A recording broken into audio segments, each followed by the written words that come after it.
এবার রাখাল হযরত উমরকে তওবা পড়াচ্ছেন। আমার সঙ্গে সকলেই পড়েন, অসুবিধা আছে ভাইজান, সকলে একটু পড়েন। আস্তাগফিরুল্লাহাল্লাযী লা ইলাহা ইল্লা হুয়াল হাইয়ুল কাইয়্যুম ওয়া তুবু ইলাইহি লা হাওলা ওয়ালা কুওয়াতা ইল্লা বিল্লাহিল আলিয়্যিল আযীম। ওমর ফারুক তওবা করার পরে বলতেছে, ও রাখাল ভাই, আল্লাহর ওয়াস্তে, কার ওয়াস্তে? আল্লাহর হস্তে উঠে এক পেলা দুধ দাও, যেই দুধটা পান করে ক্ষুধা তৃষ্ণা নিবারণ করতে চাই। রাখাল মুচকি মুচকি হাসে। ওমর ফারুক বলে, রাখাল হাসো কেন? বলে, হাসার কারণ হলো তওবা করার পরে তুমি আবার মুনাফিকি করলে। যেই কইছে মুনাফিকি, ওমর ফারুকের চেহারা রক্তের মতো লাল হয়ে গেছে। এই রাখাল, মুখে যা আসে তা বলো কেন? আপনাদের কাছে আমার প্রশ্ন হলো, কাফের ভালো না মুনাফিক ভালো? আমার এলাকার 6 জন বুঝলেন, 6 জন চেয়ারম্যানের আছে, 6 জন। তা আমার কাছে বলতে তো, হুজুর ভোট তো চেয়ারম্যানের একটা, কাক দিব? কাক ভোট দিব হুজুর? 6 জনের তো দেওয়া যাবে না, কাক দিব? আমি বললাম, 6 জনের মধ্যে যেটা ভালো, তুমি দেখো মাথার টুপি আছে, মুখর দাড়ি আছে, পরনে নবীর সুন্নতের পোশাক আছে, সেটা দাও। তখন করছে, হুজুর ওর মার্কা তো ভালো না। আমি বললাম, সেটা কোন মার্কা? বলে, সেটা পাকা মার্কা হুজুর। এখন তখন আবার শীতকাল, বুঝলেন, এই শীতের মধ্যেই পাকা লাগে। আমি বললাম, তাহলে ওটা বাদ দাও। বাদ দেয় 5টার মধ্যে যেটা ভালো, একটা ভালো না। এই পাগলা, ভালো যেটা সবচাইতে কম খারাপ সেটা দে। তো কাফেরও খারাপ, মুনাফিকও খারাপ, এর মধ্যে বেশি খারাপকে। এই জন্যে মুনাফিককে আল্লাহ জাহান্নামের নিচে দিবে। কাফেরেরা যে পেশাব পায়খানা করবে, এটা নিচে থাকা মুনাফিকেরা খাবে। সাহাবেরা বললেন, ইয়া রাসূলুল্লাহ, এই বদমাইশ মুনাফিক কোন দল থেকে বের হয়? আল্লাহ রাসূল বললেন, ইহুদি খ্রিস্টান হিন্দু বৌদ্ধর মধ্যে কোনো মুনাফিক নাই, মুনাফিকের আবাদ হবে মুসলমানের ভিতরে। আল্লাহ আমাকে যতটুকু পৃথিবীর দেশ দেখার তৌফিক দিয়েছেন, আমি ঘুরে ফিরে দেখছি সবচাইতে বেশি মুনাফিকের দেশের নাম হলো বাংলাদেশ। এত মুনাফিক পৃথিবীর কোনো দেশত নাই। কথা কয় না কেরে? কথা কয় না কেরে? ওয়াজ শুনবে অথচ ফজরের নামাজ পড়বে না, এরকম আছে না? জোরে কোন আছে না? এখন যদি বলি কারা কারা ফজর পড়বেন না, হাত তোলেন। না না না না, তা বলবো না। ওমর ফারুক বলে, রাখাল, মুনাফিক শব্দ আমার ব্যাপারে তোমার মুখে কেমনে আসে? রাখাল বলতেছে, এত রাগ করছো কেন? লিমা তাকুলু মা লা তাফালুন, তোমার মুখের সাথে মনের মিল নাই। তুমি সত্যি করো বলো পথিক, আমি যদি উটের মালিক হইতাম তুমি কি আমাকে রাখাল বলতা? তুমি যখন আমাকে রাখাল বলতেছো, তাহলে বিশ্বাস করো আমি উটের মালিক না। আর মালিক বাদ দা রাখালের কাছে কেউ যদি আল্লাহর হস্তে চায়, রাখাল দিবার পারবে? একটু জোরে কোন পারবে? যার প্রমাণ আমি নিজে অনেক ওয়াজ আপনাদের বলছি। কেবল টেস্ট থেকে নামছি, ইতিমধ্যে এক লোক 100 টাকার কর করা নোট আমার হাতে দিয়ে বলে, হুজুর দোয়া করেন। আমি টাকা দেখে লোভ হয়ে পকেটে রাখলাম। কি দোয়া ভাই? বলে, হুজুর আমার বইয়ের পেটে বাচ্চা হয়েছে, আল্লাহ যেন একটা পুত্র দেয়। যেই করেছে বইয়ের পেটে বাচ্চা আল্লাহ যেন পুত্র দেয়, তখন তো আমার খবর আমি জানি। আমি এই পকেট থেকে 200 টাকা বের করে দিলাম। ওই কয়, হুজুর আমি তো টাকা চাইনি, ধোয়া। আমি বললাম, পাগল, তোর কানটা আমার মুখের কাছে দে। কানটা যে মুখের কাছে দিচ্ছে, আমি ফিস করে বললাম, আমি নিজেই 3টা মেয়ের বাপ, আমি নিজেই। আমার দোয়া দিয়ে যদি পুত্র সন্তান হয়, তাহলে আগে আমার বইয়ের হতো। কারণ আমি পেটে বাচ্চা আসার পর থেকে দোয়া করছি, আল্লাহ এবার আমাকে একটা পুত্র দাও। এত দোয়ার পরেও আল্লাহ মেয়ে সন্তান দিছে। তাহলে আমার দোয়াতে যদি আমার বইয়ের পেটের বাচ্চা কবুল না হয়, তোর বইয়ের পেটের হবে। বলে, হুজুর তাহলে আপনি টাকা আপনি নেন, আমারটা আমাক দেন। যেই মাত্র 100 টাকা দিছি, সঙ্গে সঙ্গে দৌড় দিবার চাই। আমি হাত ধরে বললাম, কোথায় যাবা? বলে, যেই হুজুরের বেটা ছেলে আছে সেই হুজুরের কাছে দোয়া নিব। আমি কইলাম, কোনো হুজুরের কাছে না, কোনো পীরের কাছে না, কোনো মাজারে না। পাইতে যদি চাও কেবলমাত্র আল্লাহর কাছে চাও। রাখাল বলে, পথিক, সত্যি যদি উঠের 1 পেলা দুধ চাও, তাহলে এখান থেকে মালিকের বাড়ি হলো 10 মাইল দূরে। জোরে কোন কয় মাইল? তুমি মালিকের বাড়ির দরজাত গিয়ে বলো, মালিক তোমার রাখাল উট আর দুম্বা চড়াই। তুমি মালিক যদি হুকুম দাও, তাহলে রাখাল আল্লাহর হস্তে উঠের 1 পেলা দুধ দিবে। উমর ফারুক বলে, রাখাল ভাই, অত দূর মালিকের বাড়ি যাওয়ার দরকার নাই, বরং তোমারে 2টা টাকা দিলাম, এই 2টা টাকার বিনিময়ে তুমি উঠের 1 পেলা দুধ দাও।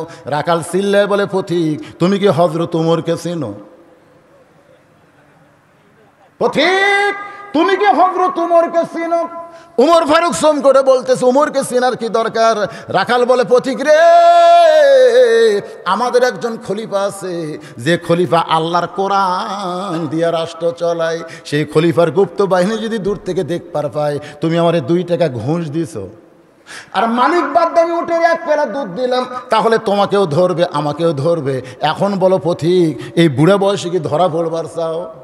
ওমর ফারুক বলে, রাখাল ভাই, তাহলে চলো আমরা পাহাড়ের গুহার মধ্যে যাই, এই গুহার মধ্যে গিয়া গোপনে তোমাকে 2 টাকা দেব, তুমি গোপনে উঠে 1 পেলা দুধ দিবে, তাহলে ওমরের গুপ্ত বাহিনীও ধরতে পারবে না, তোমার মালিকও জানতে পারবে না। রাখাল চিল্লায় বলে, ভণ্ড ভণ্ড ভণ্ড, তুমি ভণ্ড। ওমর ফারুক বলে, রাখাল আমার মধ্যে ভণ্ডামির কি দেখলা? রাখাল কান্দের বলে, পথিক রে, ওই গুহার মধ্যে দেওয়া না করলে হয়তো আমার মালিক জানতে পারবে না, ওমরের গুপ্ত বাহিনী ধরতে পারবে না, কিন্তু রাখালের আল্লাহ দেখতে পায়। লিল্লাহে তাকবীর। সঙ্গে সঙ্গে ওমর ফারুক মারছে দৌড়, এক দৌড়ে পাহাড়ের পাদদেশে জায়নামাজ বিছে আল্লাহর কাছে কান্দের বলে, আল্লাহ আল্লাহ, তোমার কোরআন এত সুন্দর, তোমার কোরআনের সমাজ যখন চালু হবে, তখন না দেখা আল্লাহকে রাখাল কলিজার মধ্যে জায়গা দিয়ে কেউ না দেখলেও কে দেখতেছে। আর আমাকে আসরের নামাজ পড়ছে, ওরা জমিত গেছে ধান দেখতে, যায় দেখে ওপর জমিত পানি, নিচে ওর জমিত পানি নাই, মাথার টুপি আছে, মাথার টুপি কপালত করাও পড়ছে, উপরে পানি চলমল করে, নিচে নাই, ওর জমিত নাই। চিন্তা করতেছে কি করি, তা আগে চারিদিকে তাকাছে, তাকিয়া দেখে আশেপাশে কেউ নাই, আস্তে করে বসে কাটিয়া দিয়ে ওই পানি দেবার হাত ধসে, ধুইয়া চারিদিকে তাকায় দেখে, আলহামদুলিল্লাহ, কেউ দেখেনি, কেউ দেখেনি। আপনারা বলেন কেউ দেখছে? সকালবেলা সে 2 বন্ধু গল্প করছে, তুই কয়টা মারছিস? তাই ভাই আমি বেশি মারবার পারিনি রে, কারণ মানুষ লড়ে না তো। যখন সরে গেছে তখন দরজা জানলা বন্ধ করে আমি 50টা মারছি। আরে পাগল, আমি শুরুর থেকে দরজা জানলা বন্ধ করে খালি ছিঁড়িছি আর ছিঁড়িছি, কেউ, আরে পাগল, দেখার সুযোগ আছে নাকি? তখন 2 কান্দের 2 ফেরেশতা বলতেছে, আল্লাহ, এই 2 শয়তান যে গল্প করতেছে কেউ দেখেনি, ওরা ফিল মারছে কেউ দেখেনি, তাহলে আমরা কি ঘুম পাচ্ছি? তোমার 2 কান্দে 2 মোহরি লেখিতেছেন ডায়েরি। সবাই বলেন, 2 কান্দে 2 মোহরি লেখিতেছেন ডায়েরি, দলিল দেখে রায় দিবে, টাকা পয়সার নাই কারবার। সবাই বলেন, আছেন আমার মুক্তার, আছেন আমার ব্যারিস্টার, শেষ বিচারের হাইকোর্টেতে তিনি আমায় করবেন পার, আমি পাপী তিনি জামিনদার। কেরামান কাতিবিনা ইয়ালামুনা মা তাফআলুন। ওমর ফারুক আল্লাহ বলতেছে, আল্লাহ তোমার কোরআন এত সুন্দর, এতক্ষণ পর্যন্ত আমি রাখাল দেখিনি, রাখালের ভিতরে বাস্তব আল্লাহর কোরআন দেখেছি। জোরে কোন সুবহানাল্লাহ। রাখাল পিছনে এসে বলে, যতই কান্দো, উটের দুধ আমি দিবার পারলাম না। ওমর ফারুক বলে, রাখাল ভাই, উটের দুধের কোনো দরকার আমার নাই, আমি শুধু তোমার কাছে জানতে চাই, তুমি না দেখা আল্লাহকে কলিজার মধ্যে জায়গা দিয়ে তুমি যে আল্লাহর কোরআন মানতেছো, কোরআন অনুযায়ী চলতেছো, এর বিনিময়ে তোমার চাহিদা কি? একটা চাহিদা নাই? আমির হামজার 2টা মেয়ে প্রতিদিন কান্দে, প্রতিদিন সকালে একবার কান্দে, সন্ধ্যা একবার কান্দে, আর খালি বলে, আব্বু কবে ওয়াজ শেষ করে আসবে? তা আমির হামজার কাছে গিয়ে যদি এখন বলা হয়, তোমার 2টা মাসুম বাচ্চা কাঁদতেছে, তোমার বউ প্রত্যেক দিন জানলার কাছে দাঁড়ায় কান্দে, আর তোমাকে জেলখানার মধ্যে বন্দি করছে, তুমি কোরআনের আয়াত নম্বর দেওয়াজ করো, কোন পারা কত সূরায় এত সুন্দর তাফসির করে, আজকে তুমি জেলখানার ভিতরে, তোমার চাহিদা কি? তোমার চাহিদা কি? একটা চাহিদা আছে না নাই? জোরে কোন আছে না নাই? ওমর ফারুক বললেন, রাখাল, না দেখ আল্লাহকে কলিজার মধ্যে জায়গা দিয়ে আল্লাহর কোরআন অনুযায়ী চলতেছো, এর বিনিময়ে তোমার চাহিদা কি? রাখাল বলতেছে, আমার চাহিদা হলো রব্বানা, পড়েন, রব্বানা আতিনা ফিদ দুনিয়া হাসানাতাও ওয়া ফিল আখিরাতি হাসানা ওয়া কিনা আযাবান্নার। ওমর ফারুক বলে, রাখাল, আমি তোমার কাছে তোমার চাহিদার কথা শুনতে চাইলাম, আর তুমি কোরআনের আয়াত শোনায় দিলে। রাখাল বলতেছে, আমার চাহিদা হলো 2টা। জোরে কোন কয়টা? আচ্ছা আপনারা বলেন তো, ভালো মানুষের চাহিদা কম না বেশি? জোরে কোন, কম না বেশি? রাখাল বলতেছে আমার চাহিদা হলো দুইটা। এক নম্বর চাহিদা হলো মহামানব হযরত উমরকে আমি জীবনে একটা নজর দেখব। যে উমর আল্লাহর কোরআন দিয়ে রাষ্ট্র চালানোর কারণে আমার মতন রাখাল না দেখে আল্লাহকে কলিজার মধ্যে জায়গা দিবার পারছি, সেই হযরত উমরকে খালি একটা বার যদি দেখতে পাইতাম ভাই, আমার জীবনের দুনিয়ার চাওয়া শেষ হয়ে যেত। এই দুনিয়াতে আমার চাওয়াই হলো মহামানব হযরত উমরকে আমি একটা নজর দেখতে চাই। আমার 2 নম্বর চাহিদা হলো আমি রাখাল যখন মরে যাব, অধম রাখালকে আল্লাহ যেন জান্নাত দেয়। সঙ্গে সঙ্গে হয়তো তোমার রাখালের হাতটা এরকম খপ করে ধরে 3টা চুমা খাইছে। রাখাল বলে পাগল নাকি, আমার ঘামা হাতে তুমি চুমা খেলে? ওমর ফারুক বলে রাখাল তোমার হাতে চুমু দেওয়ার কারণ হলো তোমার 2 নম্বর চাহিদা আল্লাহ পুরা করছে।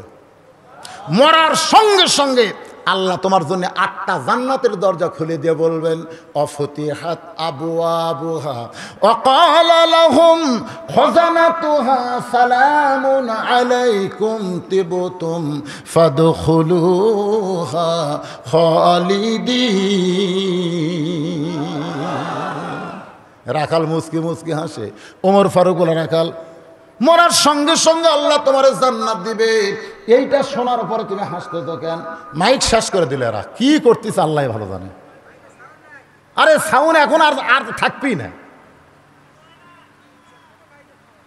একেবারে ইচ্ছা করে এই অপারেটরগুলো মাইক শেষ করে দিল। কি জনগণের কথা মতো যদি আপনি সাউন্ড কম বেশি করেন, এখানে জনগণ কম না বেশি? তাহলে এক এক জনগণের এক এক মত। বক্তার কথা মতো সাউন্ড কম বেশি করা লাগবে, কারণ বক্তা কয়টা? তো একজনের কথা না শুনে তারা সবার কথা শুনতে লাগছে।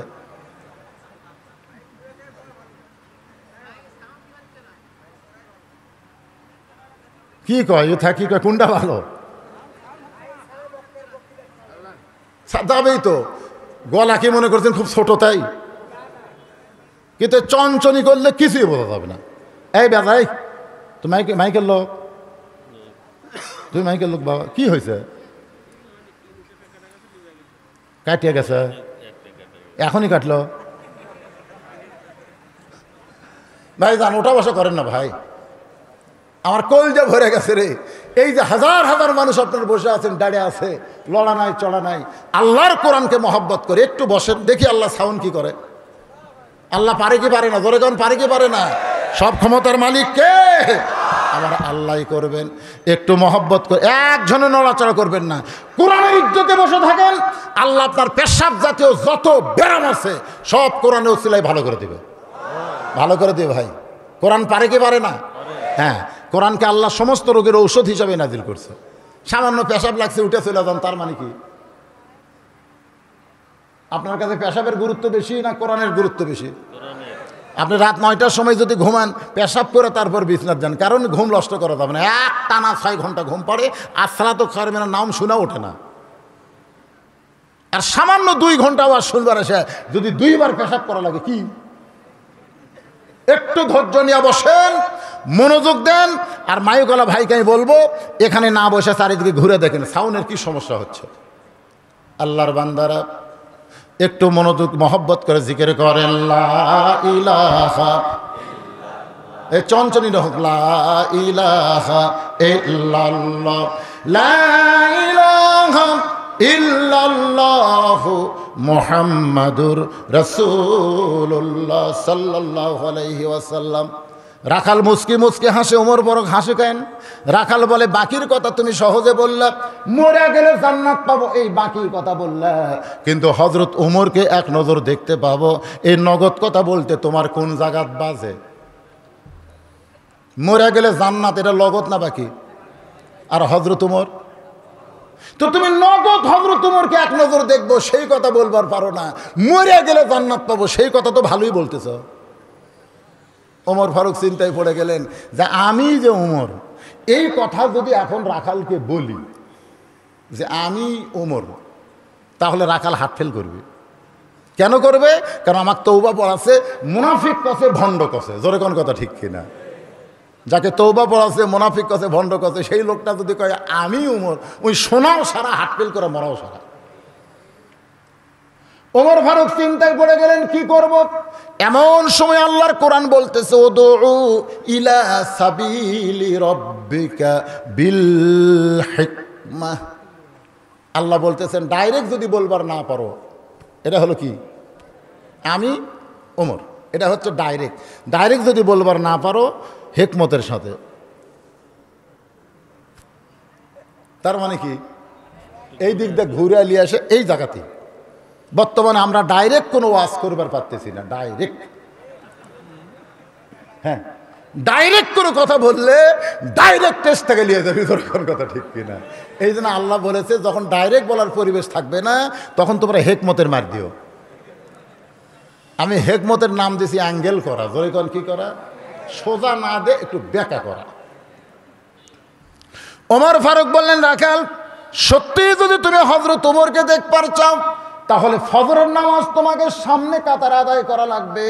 ফজরের নামাজ যদি সামনে কাতারে আদায় করো, যেই লোকটা মেহরাবের মধ্যে ইমামতি করবে, ওই মানুষটি হলেন হযরত ওমর। তার মানে কি বোঝা গেল? খালি ইউনিয়ন পরিষদের চেয়ারম্যান হলে হবে না, মসজিদের ইমামতি করার যোগ্যতাও থাকা লাগবে। আমার হাফেজ জিয়াউর রহমান ভাই, উনি হয়তো ইমামতি করবার পারবে, কারণ হাফেজ নামের আগে রেখে, হাফেজ কি উপাধি না? হাফেজ ও আচ্ছা। কিন্তু আমার এই ভাই না না না না, ইচ্ছা করলেই পারবি, খালি টুপি তো ঠিকই আছে, এটা খালি ছেড়ে দিবি। পারবে না? পারবে না, কথা কর না কেন? ইচ্ছা করলেই পারবে, ইচ্ছা করলেই। আপনি কি খবর চাচ্ছেন? চেয়ারম্যান এমনি মিনে আছে, সূরা কেরাত জানে না, সবই জানে, খালি দাড়িটা ছেড়ে দেওয়া লাগবে। আমরা দোয়া করি যদি আল্লাহ, এই এখন তো ঘোষণা করলো যে আগামী বছর আমার আশা লাগবে, যদি আল্লাহ কোনোদিন এলাকাত নিয়ে আসে, আমার ভাইয়ের মুখের যেন দাড়ি। কে কি হলো রে? লিল্লাহি তাকবীর। আমার ভাই রাজি হয়েছে, সুবহানাল্লাহ খাবেন না? এখান থেকে বোঝা গেল শুধু সমাজের নেতৃত্ব দিলে হবে না, মসজিদের ইমামতি করার যোগ্যতা অর্জন করা লাগবে। জোরে কোন কথা ঠিক কি না? ওমর ফারুক কি বললেন? সবচাইতে সুন্দর আমল আইয়ুকুম আহসানু আমালা। শুধু ইমামতি মসজিদের করলে হবে না, তাকে আবার সমাজের নেতাগিরিও করা লাগবে। আজকে সমাজে যারা নেতৃত্ব দেয় তারা ইমামতির নাই, আর যারা ইমামতিত আছে তারা আবার নেতৃত্ব নাই। জোরে কোন কথা ঠিক কি না? তো হযরত আলী নবীর কাছে বলতেছি, ইয়া রাসূলুল্লাহ 13 বছর মক্কা কলেমার দাওয়াত দিলেন, এখন আবার আল্লাহ হিজরত করার জন্যে আপনাকে মদিনার যাবার করছেন, কারণ কি? আল্লাহ রাসূল বলেন, আলী 13 বছরে আমি করছি ইমামতি, আর নেতাগিরি করছে আবু জেহেল। এই জন্য মুসলমান বাড়তিছে না। মাত্র কয়জন? 13 বছরে মাত্র 300 জন, তার মধ্যে 19 জন কারা পিটাই মারছে। তো এই জন্য আল্লাহ হিজরত করে আমাকে মদিনায় পাঠাবে, ওখানে যায় আমি ইমামতি করব, আমার দ্বারাই আল্লাহ নেতৃত্ব নিবে।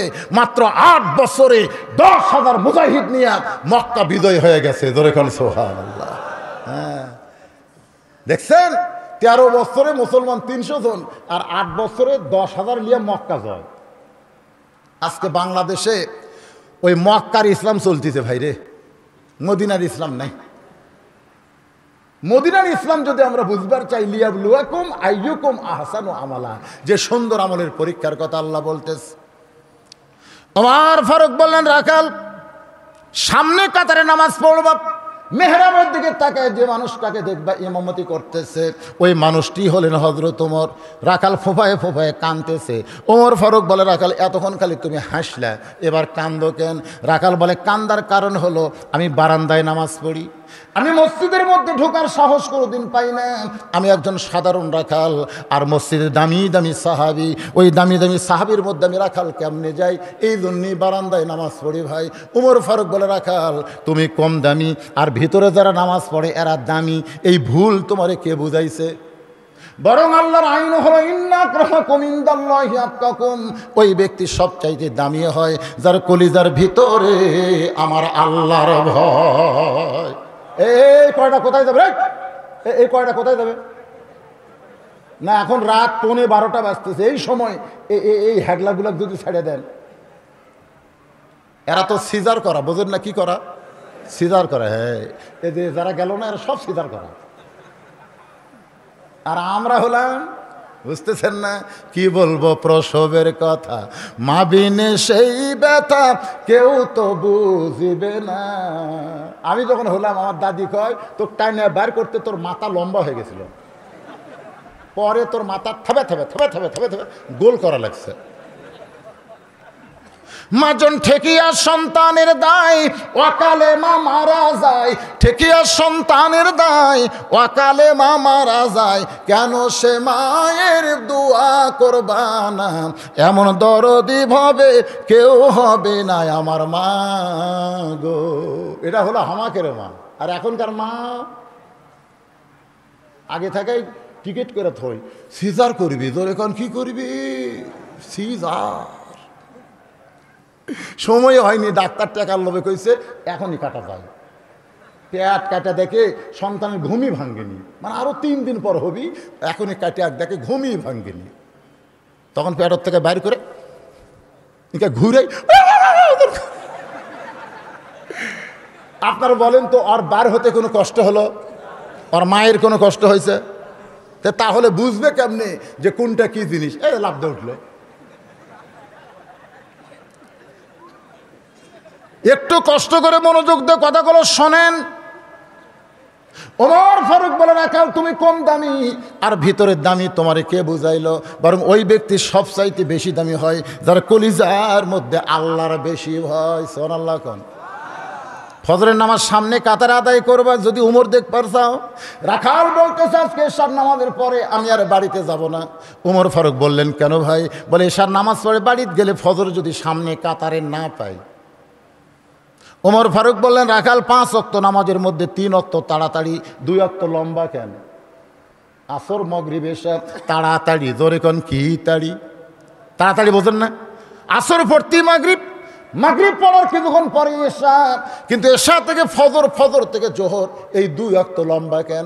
রাখাল বলতেছে আমি তো জানি না। ওমর ফারুক বললেন তাহলে শোনো, ফজর থেকে জোহর লম্বা সময় আল্লাহ দেওয়ার কারণ হলো ওই লম্বা সময়ের মধ্যে তুমি আবাদ করবা, তুমি খেতে খামারে কাজ করবা, ব্যবসা করবা, বাণিজ্য করবা, চাকরি বাকরি করবা, দুনিয়ার কাজ কাম করতে গিয়া তোমার দেহের যে ক্ষয় হবে। এশা থেকে ফজর লম্বা সময় আল্লাহ দেওয়ার কারণ হলো ওই লম্বা সময়ের মধ্যে তুমি ঘুম পাড়বে, ওই ঘুমে আল্লাহ সব ক্ষয় পুরা করে দিবে। তাহলে এশা থেকে ফজর যদি সামনে কাতারে ধরবার চাও, তোমার যদি ঘুম ধরে, তো রাখাল বলতে ঘুম যদি ধরে তাহলে মসজিদের মধ্যেই পারবো। যেই কইছে মসজিদের মধ্যে ঘুমাবো, ওমর ফারুকের চেহারা রক্তের মতো লাল হয়ে গেছে। কারণ রাস্তাতে গেলে শয়তান কয়দিন যায় না? ধরে এখন কয়দিন? রক্তের মতো লাল করে বলে রাখাল মসজিদের মধ্যে ঘুম পাড়ার দলিল দে। তুই যে মসজিদের মধ্যে ঘুমাবি তার একটা দলিল লাগবে না? যেরকম লাগবে কে লাগবে না? আল্লাহ রাসূল, সাহাবীরা কেউ মসজিদের মধ্যে ঘুম পাড়ছে কিনা একটা দলিল দে।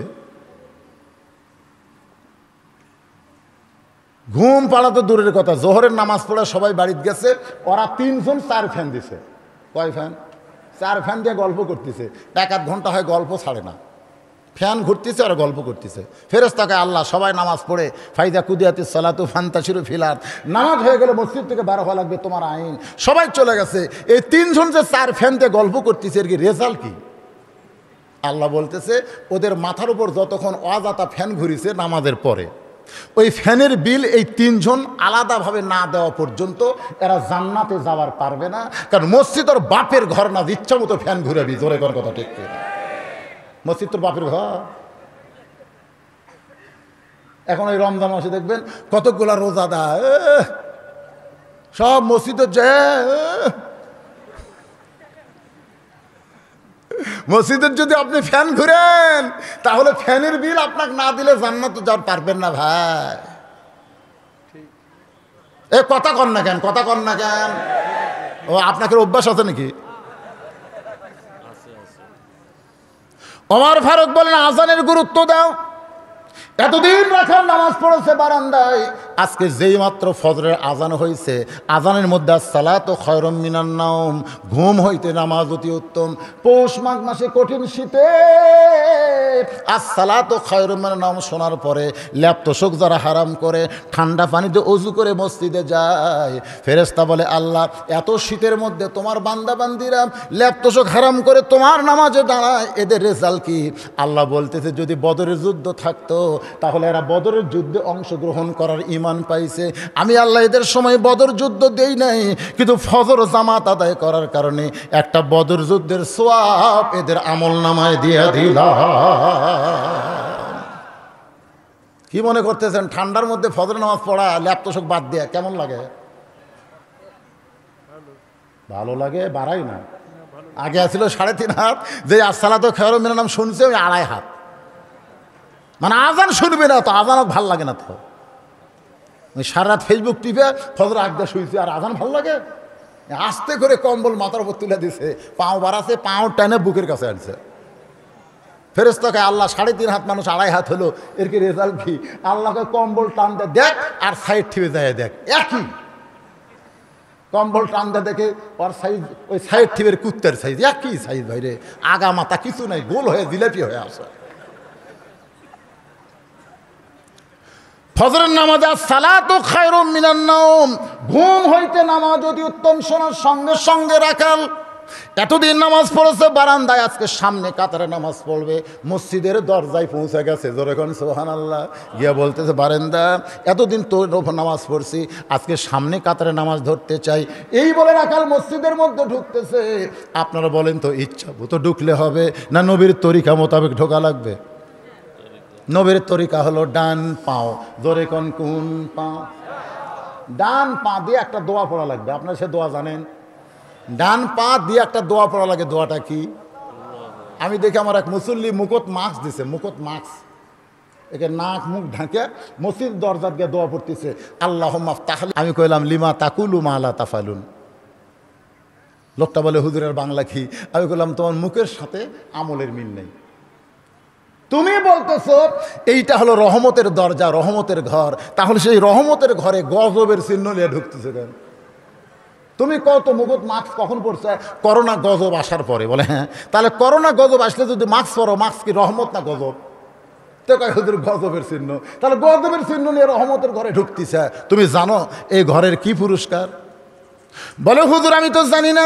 আমি বললাম তাহলে শোনো, ফালিয়াবুদু রব্ব হাযাল বাইত আল্লাযী আত'আমাহুম মিন জু'ইন ওয়া আমানাহুম মিন খাউফ।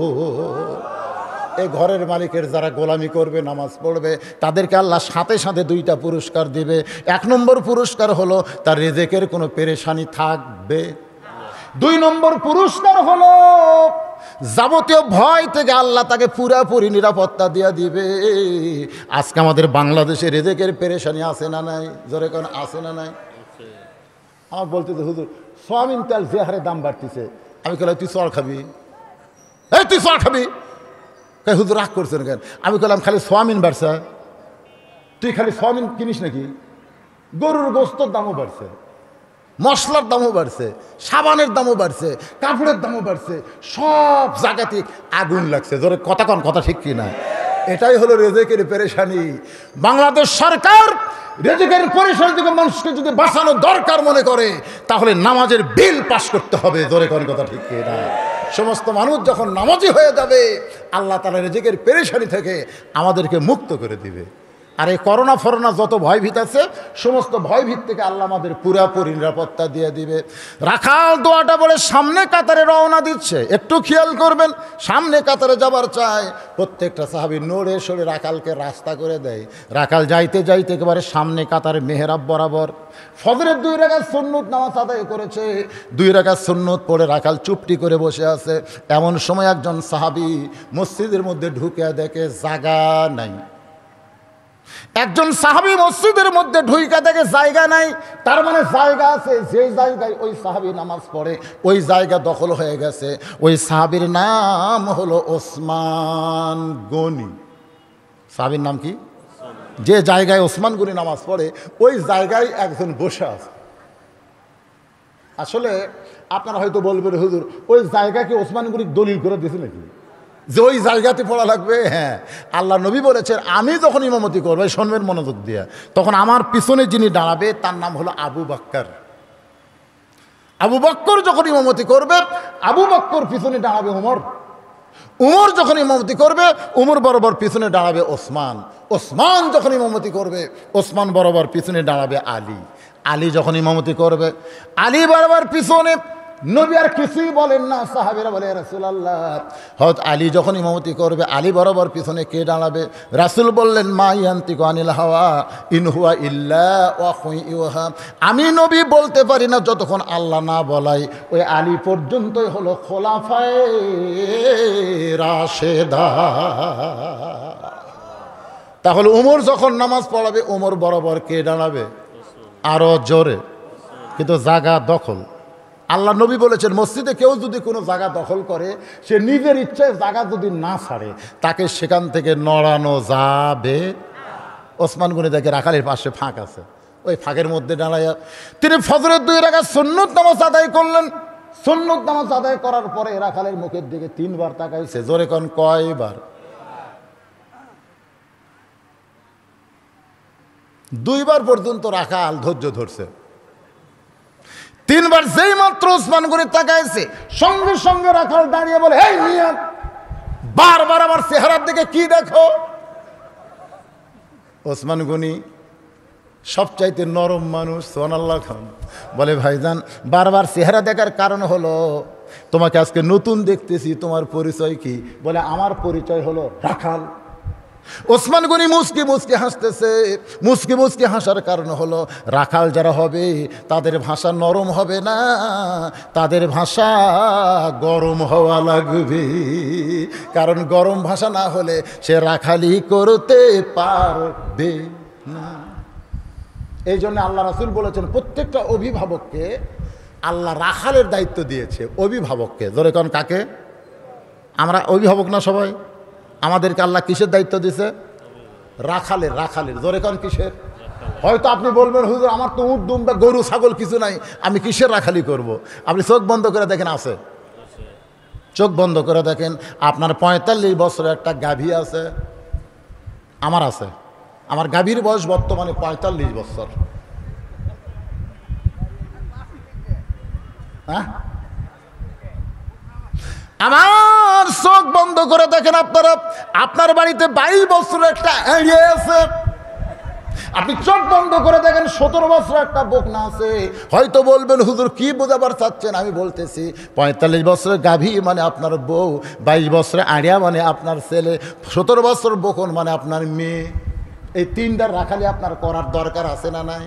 আপনি ঈশান নামাজ সামনে কাতারে পড়লেন, এই শোনেন, আপনি ঈশান নামাজ সামনে কাতারে আদায় করলেন, এখন বাড়ির যায় কি চিন্তা করতেছেন? আমার ঘরের মধ্যে আমার গাভী, আমার বউ ঈশান নামাজ আদায় করবে, এশা পড়া দোয়া দরুদ পড়বে, কোরআন শরীফ পড়বে। এই নিয়তে বাড়ির মধ্যে ঢুইকা দেখেন আপনার ঘরের ভিতর থেকে হিন্দু করে পূজার বাদ্য লো লো লো লো লো লো করে হরি হরি লো লো লো লো লো। কে? আমি এশার নামাজ পড়লাম মসজিদে, আর আমার ঘরে হরি হরি। ঢুকে দেখেন আপনার গাভী স্টার জলসা দেখতেছে। তা আপনার গাভী যদি স্টার জলসা দেখে, আপনার রাখালি করার দরকার নেই। কথা কোন আছে না? কথা কোন আছে না? কি দিয়ে করবে? হ্যাঁ, আবাদ হচ্ছে ওইদিকে, গরু যাচ্ছে, গরু যাচ্ছে আবাদ খাওয়ার জন্য। আপনি যদি বলেন বাবা গরু, বাবা গরু, ওদিকে যাস না বাবা, বলে নরম কথা গরু শুনবি।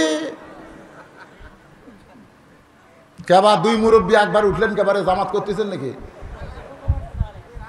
আচ্ছা ঠিক আছে, আল্লাহর হুকুম, বুঝেছেন? মারাত্মক কথা এটা। আসলে এত ঘন মানুষের মধ্যে এতক্ষণ আপনারা বসে আছেন, আর মুরব্বী মানুষ, এ তো এক বক্তার ওয়াজ শুনতেছেন, এক বক্তা করে গেছে, আর এক বক্তা আছে। বক্তার সাথে সাথে শ্রোতা যদি পাল্টো তাহলে হতো। যান বাবা করে আসেন। অত্যন্ত গুরুত্বপূর্ণ বিষয়। আপনার যে 17 বছরের একটা বকনা মানে মেয়ে আছে, আপনার 22 বছরের একটা ছেলে আছে, আপনার রাখালি করার দরকার আছে না? কথা কোন আছে না নাই? আল্লাহ রাসূল কেমনে করছেন শুনবেন। ঘরের মধ্যে ঢুইকা দেখে 9 বছরের মেয়ে ফাতেমা হাতের মধ্যে ছুরি দিয়ে মুচকি মুচকি হাসতেছে। সঙ্গে সঙ্গে নবী আর ঘরের মধ্যে ঢুকলেন না।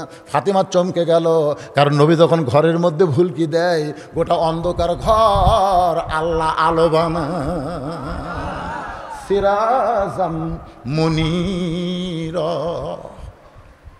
ফাতেমা চমকে গেল, সেই বাবা ঘরের মধ্যে ঢুকে আমাকে মা মা বলে আদর করবে, সেই বাবা কেন ঘরে ভুলকি দেয়? বাইরে হয়ে দেখে বারান্দায় নবী কাঁদতেছে। ফাতেমা বলে, বাবা কি দুঃখ আপনার মনে? আল্লাহ নবী ফাতেমার থুতুনির তলে হাত দিয়া কপালে একটা চুমু দিয়ে বললেন, মা তুই যেন কখনো মনে করিস না তোর বাবা আল্লাহর নবী, এই কারণে তুই জান্নাতে যাবি। তুই যেন কখনো মনে করিস না মা তোর বাবা আল্লাহর নবী হয়েছে, আল্লাহ তোরে জান্নাত দিবে। মনে করিস না রে ফাতেমা, জান্নাতে যদি যাবার চাও তাহলে জান্নাতের আমল করে জান্নাতে যেতে হবে। ও ফাতেমা, এই দুনিয়াতে যারা সাজবে মা, আল্লাহ তার আখেরাতের সাজ কমায় দিবে। যেই বলছে দুনিয়াতে যারা সাজবে মা, আল্লাহ তার আখিরাতের সাজ কমায় দেবে। সঙ্গে সঙ্গে 9 বছরের মেয়ে ফাতেমা হাতের 2টা চুড়ি খুলে মাটির ঠাইলে দিলেন। নবী দৌড়ে গিয়ে চুড়ি 2টা করে জামার পকেটের মধ্যে ঢুকাইলেন। ফাতেমা বলতেছে, বাবা যেই চুড়ি হাতে দেওয়ার কারণে ঘরে না ঢুকে বারান্দায় দাঁড়ালেন, আমি সেই চুড়ি ফাইলা দিলাম, আপনি কেন করে পকেটের মধ্যে ঢুকাইলেন? রাসূল ফাতেমার কপালে চুমাতে বলেন, ফাতেমা তুই মনে কষ্ট পাইছিস মা, চুড়ি ফাইলা দিছিস, আমি চুরি যত্ন করে রাইখা দিব। ফাতেমা বলতেছে, বাবা যেটা হাতি দেওয়া যাবে না সেটা যত্ন করে রাখার কি দরকার? রাসূল বলে, ফাতেমা একদিন তোর নাকে নাকফুল পরায় দিব, একদিন তোর কানে দুল পরায় দিব, একদিন তোর গলায় মালা পরাবো। ফাতেমা বলে, কবে কবে কবে? আল্লাহর নবী বললেন, ফাতেমা যেদিন তোমার বিবাহ হবে। মেয়েরা কেবলমাত্র এক ব্যক্তির জন্য সাজতে পারবে মা, সেই ব্যক্তি হলো তার স্বামী। স্বামী ছাড়া অন্য কোনো পুরুষের জন্যে মেয়েরা সাজবার পারবে না। এই জন্যে মেয়েরা ঘরের মধ্যে যতক্ষণ থাকবে স্বামীর জন্য যত সাজা দরকার সাজাও, কিন্তু বাহিরে যখন বের হবে তখন আর সাজগোজ নিয়ে বের হওয়া যাবে না, পর্দা নিয়ে বের হতে হবে। জোরে কোন কথা ঠিক কিনা? সেটা আবার কি পর্দা? Tight fitting. এখনকার যে পর্দা হচ্ছে বাইরে থেকে সব বোঝা যায়, এই বোঝা যায় না। আমি মা বোনদের জন্য অনুরোধ করবো, মা আপনারা বোরকা বানাবেন কালো কাপড় দিয়ে, কালো কালো এমন কালো কাপড় ঢিলা ঢালা, মাথার উপরে থাকবে হেজাব, মুখে থাকবে নেকাব, চোখে থাকবে কালো চশমা, হাতে কালো মুজা, পায়ে কালো মুজা, কালো জুতে। একটা ছেলে যদি একবার দেখে 2বার তাকাবে না। কেন তাকাবে না? ওটা মানুষ বাইরে, ওটা সরের গাছের পেতনি যাচ্ছে। ধরে কোন ঠিক। মেয়েরা যখন বাইরে থাকবে পেতনি, আর ঘরের মধ্যে যখন থাকবে তখন হবে পরিমণি। ধরে কোন কি মনি? কার জন্যে? ধরে কোন কার জন্যে? স্বামীর জন্যে। স্বামী ছাড়া অন্য কারো জন্যে মেয়েদের সাজা যাবে না। ওই ফাতেমা পর্দার মধ্যে বড় হলেন, পর্দার মধ্যে দুনিয়া থেকে বিদায় নিলেন। আমার মায়েরা অনেকেই ফাতেমার ওয়াজ শুনতে চায়, চায় কি চায় না? জোরে কান চাই কি চাই না?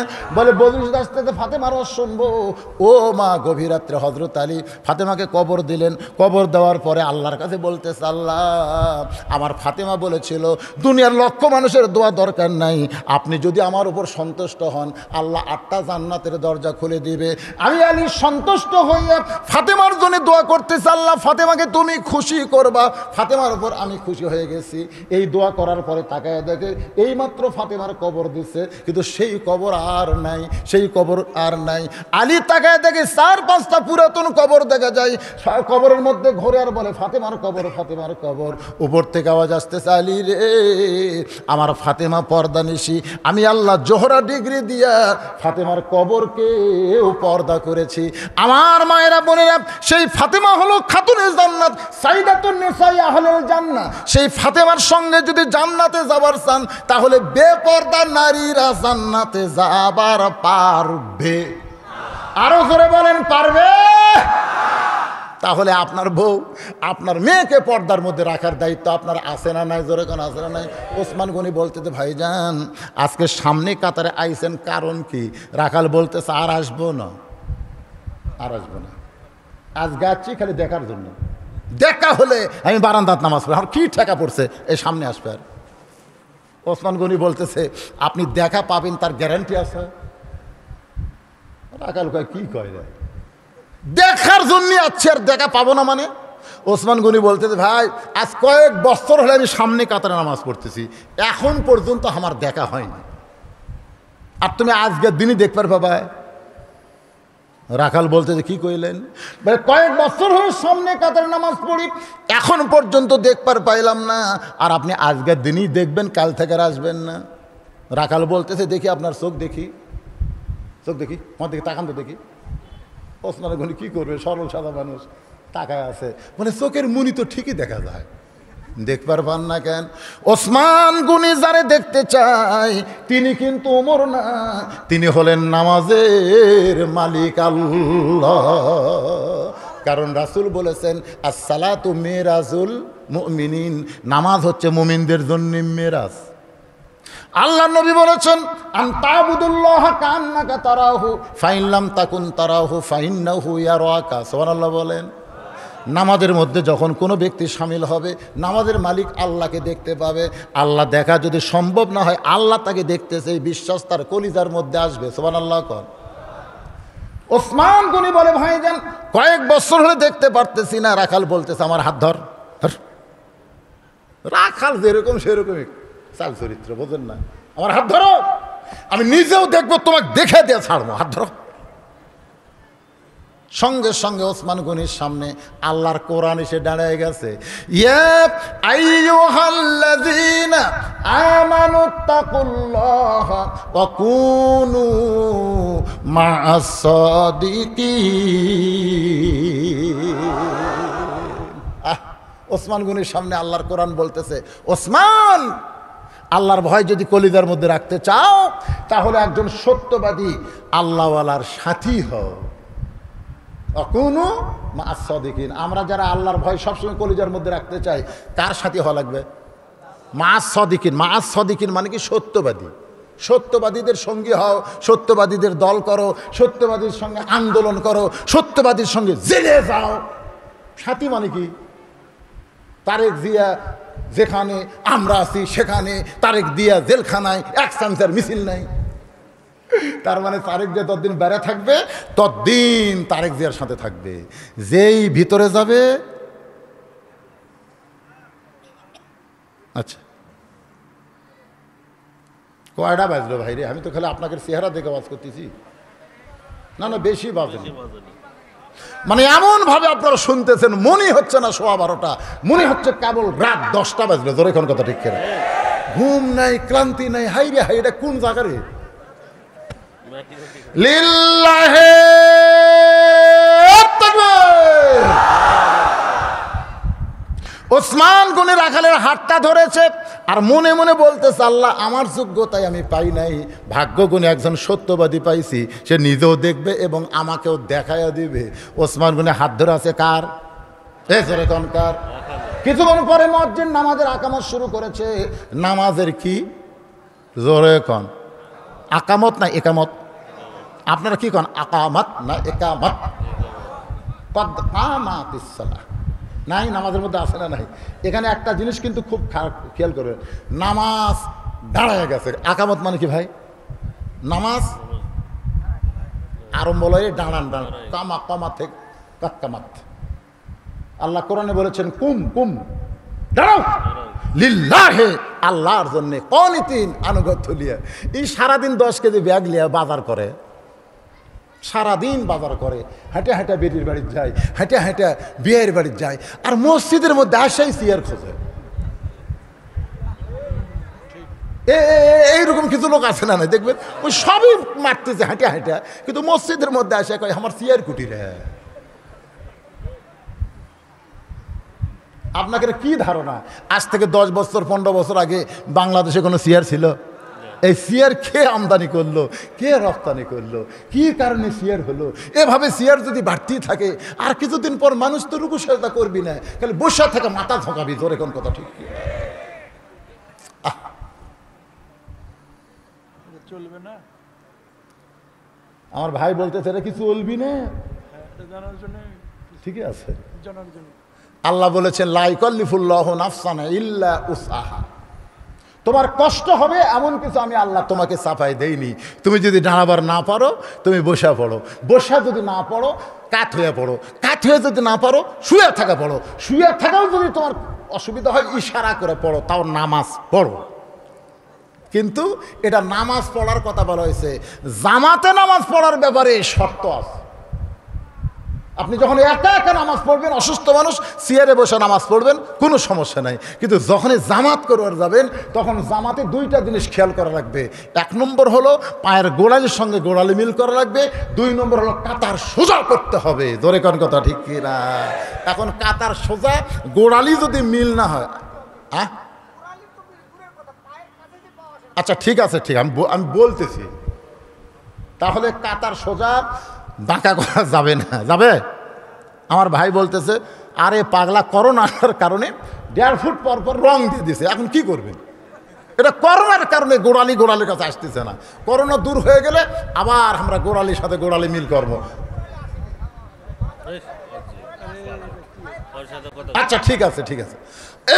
আমি যেটা বলতেছি, চেয়ারে নামাজ হবে কিন্তু জামাতে হবে না। জামাতে যদি আদায় করতে চাই তাহলে কোনো সময় এরা জামাতের কাতারের মাঝখানে থাকতে পারবে না। আমার কথার দিকে খেয়াল করবেন, এই চেয়ার পার্টিদেরকে রাখতে হবে সবার শেষে। আমার কথা বুঝলেন? সবার শেষে। একে ডান সাইডে বসে গেছে, ইমামের কাছে মসজিদের মুতল্লি হয়, ওর একটা মশান আছেন নাই, একের কাতারের মাঝখানে বসে গেল না ভাই। আল্লাহ রাসূল বলেছেন কাতার ফাঁক, হাদিস শরীফ আছে, ভাইদেরা বলতেছে যে পিছনে রাসূল কিন্তু কতকামাতের সালা না বলা পর্যন্ত কেবলামুখী হয়নি। আল্লাহ রাসূল দেখছে 3য় নম্বর কাতার একটু ফাঁক করে দাঁড়াইছে। রাসূল ওই যে দেখো, ওই দেখো শয়তান বকরির বাচ্চার মতো, ছাগলের বাচ্চার মতো মাথা বের করছে শয়তান, চাপো।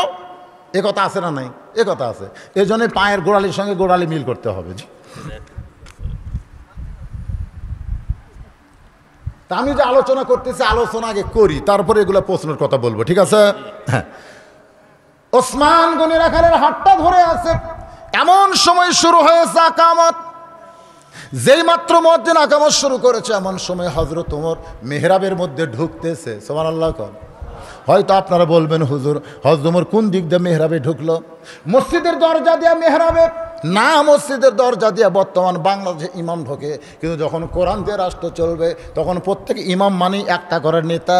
এই জন্য মেহরাব বরাবর ছোট্ট একটা দরজা থাকবে, দরজার ওই পারে ইমামের রেস্টরুম থাকবে, ওই রেস্টরুম থেকে ইমাম সাহেব যখন আকামত শুরু করবে মুয়াজ্জিন তখন মেহরাবের মধ্যে, মুয়াজ্জিন যখন বলতেছে কদ কামাতিস সালাহ কদ কামাতিস সালাহ, সঙ্গে সঙ্গে রাখাল আল্লাহু আকবার। ওসমান গনি হাত ছাড়া দিস। এতক্ষণ কি ধরে আছিল? হাত ছাড়া দিয়ে বলতেছে কে রে ভাই, তুমি কি জন্য আল্লাহ আকবার কইলে? ইমাম সাহেব নামাজে ভুল করলে মুসল্লি আল্লাহ আকবার লোকমা দেয়, এখন পর্যন্ত আকামতি শেষ হয় না, আর তুমি আল্লাহ আকবার লোকমা দিলে? রাখাল কয় এই জন্যই তো তুই কানারে, এই জন্যই, এই জন্যই বছরের পর বছর নামাজ পড়িস, এখন পর্যন্ত দেখবার পাস না আমি কি জন্য লোকমা দিলাম। মিয়া তুমি জানো না? দ্বিতীয় কাতারে একজন সাহাবী দৌড়ে এসে রাখালকে হেঁচকা টান দেয়, বলে এই পাগল, তোর সামনে দেখেই আমার সন্দেহ হয়েছে, তুই কারে কানা কারা বলতেছিস, তুই কার সঙ্গে বেয়াদবি করতেছিস? এতক্ষণ সেই মানুষটা তোরা হাত ধরে দাঁড়িয়েছিল, তুই কি বলতে পারিস এই মানুষটাকে? রাখাল বলতেছে আমি বারান্দাত নামাজ পড়ি, আমি ভিতরের কোনো মানুষকে চিনি না। সাহাবী কান্দার বলে পাগল, যেই মানুষের সঙ্গে এতক্ষণ বেয়াদবি করলি এই মানুষটা হলো আল্লাহ নবীর ডবল জামাই ওসমান গনি। সঙ্গে সঙ্গে রাখাল থরথর করে কাঁপতেছে। রাখাল থরথর করে কাঁপিয়ার বলে আমি বারান্দায় নামাজ পড়ি, এই জন্যই তো ভিতরে ঢুকতে চাই না।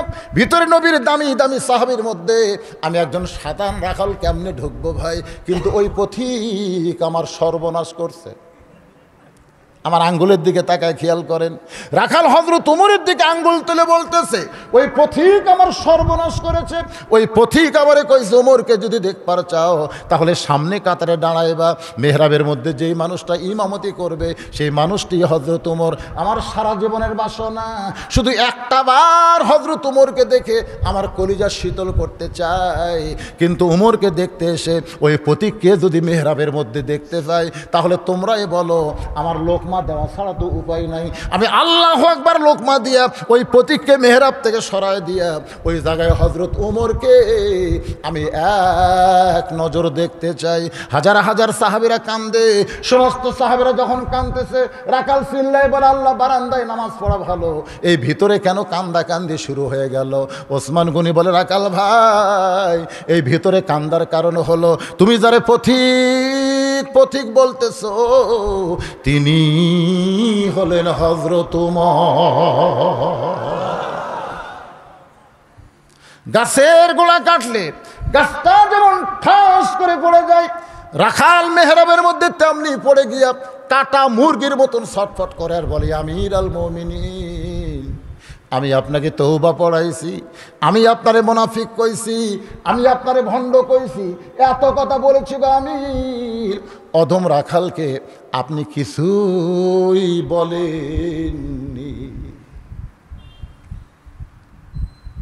সঙ্গে সঙ্গে হাজার হাজার সাহাবীরা চিৎকার করে বলে কে রে, কারে তওবা পড়াইছে, কারে মুনাফিক কইছে, কারে ভণ্ড কইছে, কার সামনে কি বলতেছে? যে মানুষ সম্পর্কে রাসূল বলেছেন আমার পরে কেউ যদি নবী হতো লাউকানা ওমর, যেই মানুষ রাস্তাতে গেলে শয়তান 40 দিন যায় না, যেই মানুষ বর্তমান অর্ধ পৃথিবীর খলিফা, আর সেই মানুষকে তওবা পড়াইছে, সেই মানুষকে মুনাফিক কইছে, ভণ্ড কইছে, কে রে, কোন পাগলা কোন ভাবে এই জায়গায় ঢুকলো?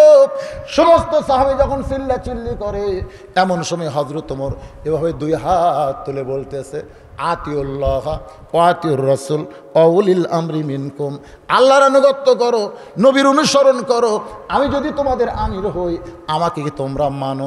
সমস্ত সাহাবী বলে 100 বার মানি, 1000 বার মানি। ওমর ফারুক বললেন তাহলে চিল্লা চিল্লি করো না। আকামত যখন হয়ে গেছে, এখন ফজরের 2 রাকাত ফরজ নামাজ আদায় করতে হবে।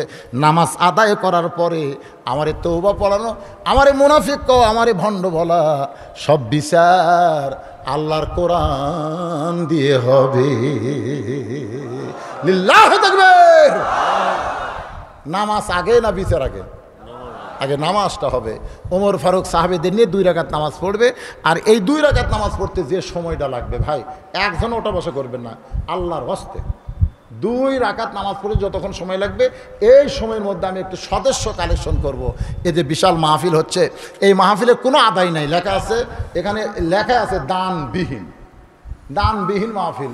আমি বাংলাদেশে বহু মাহফিল করতেছি, যেটা করে আসলাম এটা হচ্ছে আপনার দুবলহাটিতে, এর চাইতে 3 গুণ বড় প্যান্ডেল, সেখানে হাজার, গোটা প্যান্ডেল ভরে মানুষ এরকম দাঁড়ায় ছিল, ওইখানেও বিজ্ঞাপনে লেখা আছে দানবিহীন, আবার এখানেও লেখলো দানবিহীন। আজকে আমার কপালই ভালো, 1 বছরের মধ্যে এইরকম আদায়বিহীন মাহফিল আমি পাইনি। কথা কয় না, কথা কন না কেন? তাও শেষে কয় হুজুর কিছু না পারলে অন্তত গামছাটা দেন, এটি গামছাও জায়েজ নেই। এখানে শুধু সদস্য, যারাই সদস্য হবে আল্লাহ যেন তাদেরকে জান্নাতের সদস্য কবুল করে। এই কোরআনকে মহব্বত, যে কোরআন থেকে এ পর্যন্ত আপনারা ওয়াজ শুনতেছেন, সেই কোরআনকে মহব্বত করে একটা হাত তুলে বলেন হুজুর আমরা একটু সদস্য হবার চাই। আগামী বছর মাহফিল হবে, সেই মাহফিল আপনি সদস্য হবেন, আল্লাহ যদি হায়াতে রাখেন। সে সময় ছিল না, এগুলা খাওয়া দাওয়ার কাম, এগুলো ইসলাম পছন্দ করে, ইসলাম এরকম। তাই 2 নম্বর হলো মৃত ব্যক্তির রুহু কতদিন তার নিজ বাসভবনে যাতায়াত করে। রুহু নিজের ইচ্ছায় যাতায়াত করে না, আল্লাহ যদি তাওফিক দেয় তাহলে রুহু যাওয়া আসা করবে। রুহুর 2টা জায়গা আছে, একটা হলো ইল্লিন, একটা হলো সিজ্জিন। সিজ্জিনের তো কোনো ক্ষমতাই নাই, ওকে একবার বন্দি করে থবি, ইল্লিনকে আল্লাহ কিন্তু পাওয়ার দিবি। জোরে কর সুবহানাল্লাহ ভাইজান। তো এখন সদস্য যে কয়জন হবেন এখানে এসে নাম লিখে দিবেন। এখন আপনাদের জন্য দোয়া হবে, সকলে ইস্তেগফার পড়ে আস্তাগফিরুল্লাহ রব্বি মিন কুল্লি। হ্যাঁ শেষ হয় নাই, যেটা বলতেছে শেষ হয় নাই। ফজরের 2 রাকাত নামাজ শেষ, ফজরের 2 রাকাত নামাজ শেষ করেছে। সমস্ত সাহাবীরা চিন্তায় পড়ে গেল, ওমর ফারুককে তওবা পড়াচ্ছে, মুনাফিক কইছে, ভণ্ড। একটু শোনেন, 2 মিনিট লাগবে না, একটু শোনেন। হযরত ওমর এক দৌড়ে এসে রাখালকে বুকের মধ্যে নিয়ে কপালে একটা চুমা খায়। সমস্ত সাহাবীরা বলে এটা কেমন বিচার? কেমন বিচার? উমর ফারুক বললেন, সাহাবীরা রে, রাখালের এত কথা হজম করার পিছনে একটাই মাত্র কারণ হলো, আমি রাখালকে দেখি নাই লিয়াবলুয়াকুম আইয়ুকুম আহসানু আমালা। সবচাইতে সুন্দর আমল হলো আল্লাহর কোরআন মোতাবেক জীবন গড়া। সবচাইতে সুন্দর আমলের নাম কি? আল্লাহর কোরআন অনুযায়ী জীবন গড়া। আমি রাখালকে দেখি নাই, রাখালের ভিতরে আল্লাহর কোরআন দেখতে গিয়া আমি এত কিছু হজম করেছি। এত কিছু হজম না করলে কি রাখালের ভিতরে আল্লাহর কোরআন দেখতে পেতাম? আজকে সেই কোরআনকে আমরা গ্রহণ করব। আল্লাহ আমাদের সবাইকে তৌফিক দেখ। সকলে বলে আল্লাহুম্মা আমিন, আল্লাহুম্মা আমিন। আল্লাহুম্মা আনতাস সালাম ওয়া মিনকাস সালাম তাবারাকতা ইয়া যাল জালালি ওয়াল ইকরাম।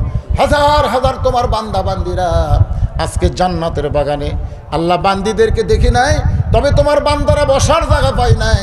শত শত মানুষ দাঁড়িয়ে দাঁড়িয়ে ওয়াজ শুনেছে ঘন্টার পর ঘন্টা। আল্লাহ তোমার যেই বান্দারা দাঁড়ানো এবং বসা, আল্লাহ সকলকেই তুমি কবুল করে নাও। কঠিন মুসিবতের সময় এই মাহফিল আমাদের সকলের জান্নাত পাওয়ার ওসিলা হিসাবে কবুল করে নাও। তামাম আম্বিয়াই কেরাম, আসহাবে কেরাম, তাবেঈনে কেরাম, তামাম পৃথিবীর মাটির নিচে যত মুমিন মুমিনা শুয়ে আছে, আল্লাহ সকলের আরো আফরে হাদিয়া কবুল করো। মাবুদ, আমরা যারা হাত তুলেছি, আমাদের জনম দুঃখনী মা যাদের কবরের ঘরে চলে গেছে, আল্লাহ মেহেরবানি করে মায়ের কবর জান্নাতের টুকরা বানাও। বাবার বাড়ি ঘর সবই আছে, আমি সহ আমার বাবা সহ আমরা যারা বাবা হারে এতিম হয়ে গেছি, আল্লাহ মেহেরবানি করে বাবার কবর জান্নাতের টুকরা কবুল করো। আমাদের দাদা দাদি নানা নানি আত্মীয় স্বজনকে আল্লাহ তুমি কবুল করো। আল্লাহ এই তাফসীরুল কোরআন মাহফিলের অনেক সদস্য, তার মধ্যে কয়েকজন এই দুনিয়া থেকে বিদায় হয়ে চলে গেছে, আল্লাহ তাদের জন্য দোয়া করি। যারা মাহফিলের সদস্য ছিল তাদেরকে জান্নাতের সদস্য হিসাবে কবুল করে না। আল্লাহ আগেকার সদস্য, আজকে যারা নতুন সদস্য হলো, আল্লাহ তাদেরকে জান্নাতের সদস্য কবুল করো। প্রত্যেক বছর এমন করে একটা মাহফিল যেন তারা করতে পারে, এমন ইমানি শক্তি দান করে দাও। আজকে যারা টাকা পয়সা খরচ করে এত সুন্দর আয়োজন করেছে, আল্লাহ তাদের সকলকেই তুমি মাফ করে দাও। আল্লাহ আজকের মাহফিলের প্রধান অতিথি, আজকের মাহফিলের বিশেষ অতিথিবৃন্দ, আল্লাহ আমার দুই পাশে দুইজন চেয়ারম্যান বসে হাত তুলেছে, আল্লাহ আল্লাহ মেহেরবানি করে সকলকেই তুমি জান্নাতি কবুল করে জনগণের খেদমত করে হযরত ওমর ফারুকের সঙ্গে জান্নাত দিয়ে দিও। আল্লাহুম্মা আমিন। আল্লাহ আজকের মাহফিলের সুদীজন, আজকের মাহফিলের বিশেষ অতিথি, আজকের মাহফিলের আলেম ওলামা, হাফেজকারী, ইমাম মুয়াজ্জিন, হাজী সাহেব, মুরব্বী এবং যুবক কচিকাচা, পর্দার অন্তরালের মা বোনেরা সকলকেই আল্লাহ তুমি কবুল করো। আল্লাহ আমি সহ আমার মতো যারা অসুস্থ হয়ে হাত তুলেছে, আল্লাহ তাদেরকে সাফায়ে কুল্লিয়া দান করো। আমার বাংলাদেশের প্রতি রহম করো। দ্রব্যমূল্যের উদ্যোগতি দূর করে দাও। আল্লাহ মানুষের মনে কবরের চিন্তা, মৃত্যুর চিন্তা ঢুকাইয়া দাও। মানুষের মনে আল্লাহর ভয় ঢুকাইয়া দাও। আল্লাহর কোরআন মোতাবেক জীবন পরিচালনা করো তৌফিক আমাদেরকে দান করো। আল্লাহ আমি গুনাহগার বলে দোয়া ফিরিয়ে দিও না। এতগুলো মানুষের মধ্যে যার দুই কানাত তোমার পছন্দ হয়, সেই দুই হাতের ওসিলায় দোয়াকে কবুল করো।